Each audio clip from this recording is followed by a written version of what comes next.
নমস্কার। গুরু কৃপাই কেবলম। আজকের আলোচ্য বিষয় হলো জলে ডুবে মৃত্যু। কিভাবে জলে ডুবে একটা জাতক বা জাতিকার মৃত্যু হয় সেই নিয়ে আমি বিস্তারিত আলোচনা করছি।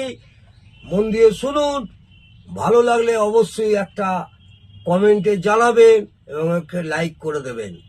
অবশ্যই আপনারা কমেন্টে জানাবেন, তাহলে আমি বুঝতে পারবো আমার এই ভিডিওগুলো আপনাদের ভালো লাগছে। অষ্টম ভাবের সঙ্গে যদি লগ্ন ভাব, মন দিয়ে শুনুন, অষ্টম ভাবের সঙ্গে যদি লগ্ন ভাব, দ্বাদশ ভাব মারক এবং বাদক সংযোগ হয় এবং এই ভাবগুলির সঙ্গে যদি কারক গ্রহ শনি, মঙ্গল ও চন্দ্রের সম্পর্ক স্থাপন হয়, তখন তার জলে ডুবে মৃত্যু হওয়ার সম্ভাবনা থাকে এবং তার সঙ্গে কারক রাশি জলরাশির সম্পর্ক হয়, তখন জলে ডুবে মৃত্যু হয়। আমি আবার বলছি, অষ্টম ভাবের সঙ্গে যদি লগ্ন ভাব, অষ্টম ভাবের সঙ্গে যদি লগ্ন ভাব, দ্বাদশ ভাব মারক এবং বাদকের সংযোগ হয় এবং এই ভাবগুলির সঙ্গে যদি কারক গ্রহ শনি ও মঙ্গল ও চন্দ্রের সম্পর্ক স্থাপন হয়, শনি মঙ্গল ও চন্দ্রের সম্পর্ক স্থাপন হয় এবং তার সঙ্গে যদি কারক রাশি জলরাশির সম্পর্ক হয়, তখন জলে ডুবে মৃত্যু হয়। ছাত্রছাত্রীদের সুবিধার জন্য আমি একটু সরলীকরণ করে বলছি। কারক ভাবকে অষ্টম ভাব প্রধান ভাব, কারক ভাব হচ্ছে অষ্টম ভাব প্রধান ভাব প্লাস লগ্ন ভাব প্লাস দ্বাদশ ভাব প্লাস মারক প্লাস বাধক। আর কারক গ্রহ এখানে শনি প্লাস মঙ্গল প্লাস চন্দ্র।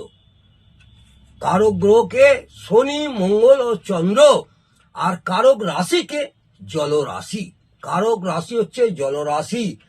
কারণ অষ্টম ভাব আপনারা জানেন, অষ্টম ভাব থেকে আমরা মৃত্যু বা নিধন বা দুর্ঘটনা বিচার করি। আর লগ্ন ভাব শরীর বা ব্যক্তি নিজে, লগ্ন ভাব শরীর বা ব্যক্তি নিজে। আর দ্বাদশ ভাব হচ্ছে মোক্ষ লাভ, পৃথিবী থেকে চলে যাওয়া, পৃথিবী থেকে চলে যাওয়া। আর মারক হচ্ছে মৃত্যু, মারক হচ্ছে মৃত্যু। বাদক হচ্ছে বাধা, জীবনটা স্তব্ধ হয়ে যাওয়া। আর শনি হচ্ছে মৃত্যুর কারক গ্রহ, শনি হচ্ছে মৃত্যুর কারক গ্রহ। মঙ্গল হচ্ছে সাহস, মঙ্গল হচ্ছে সাহস। চন্দ্র হচ্ছে তরল জল ও জলাশয়, চন্দ্র হচ্ছে তরল এবং জল এবং জলাশয়। আর জলরাশি হচ্ছে জল। তাহলে বোঝা গেল। আজকে এই পর্যন্ত।